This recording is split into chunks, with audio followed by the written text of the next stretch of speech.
ഒരു മനുഷ്യൻ ലക്ഷ്യസ്ഥാനത്തേക്ക് യാത്ര പുറപ്പെട്ടപ്പോൾ തൻ്റെ മുമ്പിൽ രണ്ട് വഴികൾ തെളിഞ്ഞു വന്നു.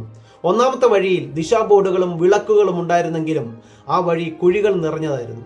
രണ്ടാമത്തെ വഴി ദിശാ ബോർഡുകളില്ല, വിളക്കുകളില്ല, ആ വഴി നിശബ്ദമായിരുന്നു. എന്നാൽ ഒരു മനുഷ്യൻ ഇപ്രകാരം വിളിച്ചു പറയുകയാണ്, അല്ലയോ സ്നേഹിത, നിങ്ങൾ ലക്ഷ്യസ്ഥാനത്തേക്ക് എത്തിച്ചേരണമെങ്കിൽ ഈ വഴി തിരഞ്ഞെടുക്കൂ, ഇത് സുരക്ഷിതമായ വഴിയാണെന്ന്. ആ മനുഷ്യൻ തൻ്റെ ലക്ഷ്യസ്ഥാനത്തേക്ക് എത്തിച്ചേരുവാൻ തിരഞ്ഞെടുത്തത് രണ്ടാമത്തെ വഴിയാണ്.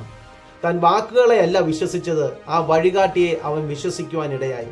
കേൾക്കുന്നതായ പ്രിയപ്പെട്ടവരെ, ജീവിതത്തിനകത്ത്, നിങ്ങളുടെ വ്യക്തിപരമായ ജീവിതത്തിനകത്ത് ചില സുപ്രധാനമായ തീരുമാനങ്ങൾ എടുക്കുവാൻ കഴിയാതെ വണ്ണം ഏത് തീരുമാനം, ഏത് വഴികൾ സ്വീകരിച്ചാൽ അത് ജീവിതത്തിൽ അനുഗ്രഹമായി വെളിപ്പെടുമെന്ന് ഇപ്പോഴും സംശയം പ്രകടിപ്പിച്ചു നിൽക്കുകയാണോ നിങ്ങൾ? വചനം ഇപ്രകാരം പറയുന്നു, സങ്കീർത്തനം 18:30, ദൈവത്തിന്റെ വഴി തികവുള്ളത്, യഹോവയുടെ വചനം ഊതിക്കഴിച്ചത്. തന്നെ ശരണമാക്കുന്നവർക്കും അവൻ പരിചയമാകുന്നു. ദൈവത്തിന്റെ വഴി തികവുള്ളത്.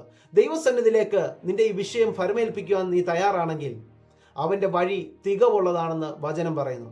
അതെ, അവന്റെ വഴി തെറ്റില്ലാത്തതാണ്, അത് നീതിയുള്ളതാണ്, സംശയിക്കാനാവാത്തതാണ്. God bless.